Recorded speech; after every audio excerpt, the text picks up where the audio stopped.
Le projet de la fabrique de l'e-citoyenneté est un projet fait pour les jeunes et réalisé par les jeunes eux-mêmes. Le projet s'inscrit parfaitement dans le contexte actuel parce qu'en effet, les jeunes sont fortement influencés et impactés par le développement technologique et ce sont eux qui sont les premières utilisations du web.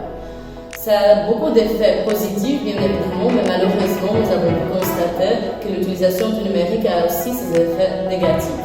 Il s'agit ici du phénomène de fake news, de désinformation, de manipulation qu'on trouve sur Internet et que les jeunes sont les premières victimes de cela.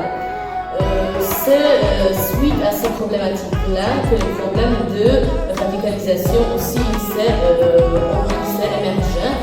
Nous, afin de lutter contre la radicalisation, afin de faire la prévention de la radicalisation et travailler l'esprit critique chez les jeunes, nous avons décidé de mettre en place ce projet qui a pour but de mettre les jeunes au cœur de la vie publique et de leur faire participer activement à la vie sociale. Donc il s'agit ici de trois axes principaux. Donc, tout d'abord, on va travailler avec les jeunes lors des ateliers de sensibilisation et de réflexion. On va travailler la question de l'utilisation raisonnée de l'Internet, mais également toutes les valeurs républicaines comme la liberté d'expression, comme les droits de l'homme, la diversité culturelle ou le bien vivre ensemble. Donc ce sont un tout petit peu les thématiques que nous travaillons, la lutte contre la discrimination par exemple.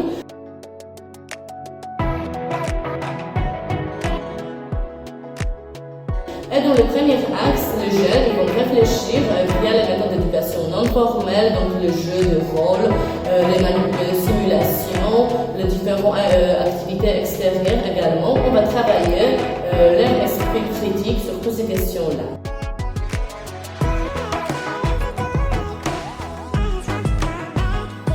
Ensuite, dans la deuxième phase, ce sont les journalistes professionnels qui s'engagent là parce qu'ils vont apprendre lors des ateliers numériques, multimédia, e-journalisme, ils vont apprendre aux jeunes des techniques, comment faire des vidéos, comment créer un article en ligne, comment faire un reportage. Donc là, on est vraiment dans l'aspect technique et numérique où les journalistes ils vont transmettre ces connaissances, ces compétences aux jeunes.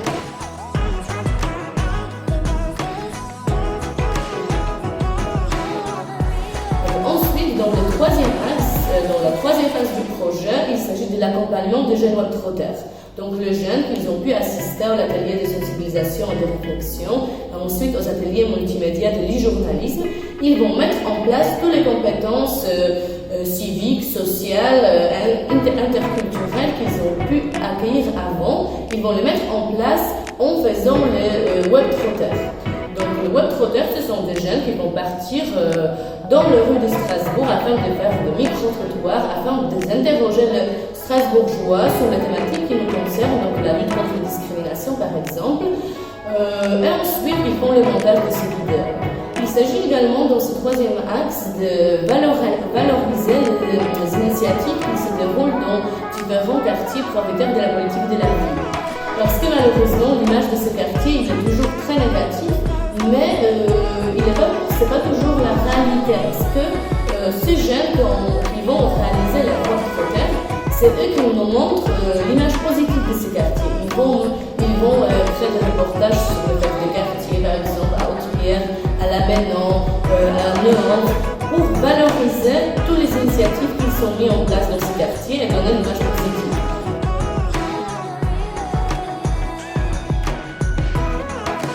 Donc j'ai participé à un projet qui a été organisé par le Conseil des jeunes. Pendant ce projet, j'ai dû animer des activités. Donc la première activité, c'était pour lutter contre les discriminations. Et le deuxième, c'était pour l'égalité des sexes. Donc les enfants devaient dessiner une fille et un garçon qui pour eux étaient des héros. J'ai réalisé 2 projets reportage photo. Mon premier projet était sur la semaine des réfugiés au lieu d'Europe. Et mon deuxième projet était de valoriser mon quartier de Haute-Pierre et de montrer toutes les choses positives de mon quartier.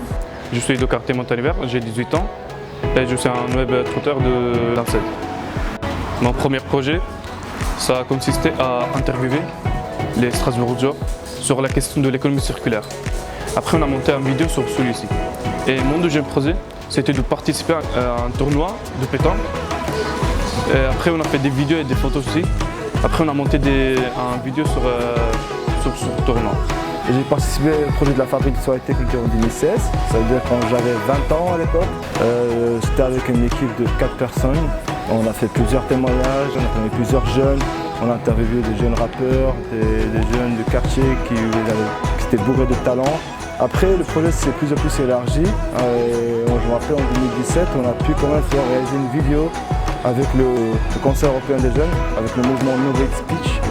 Et c'était franchement une super vidéo, bien enrichissante sur le discours de haine et comment on peut lutter contre le discours de haine.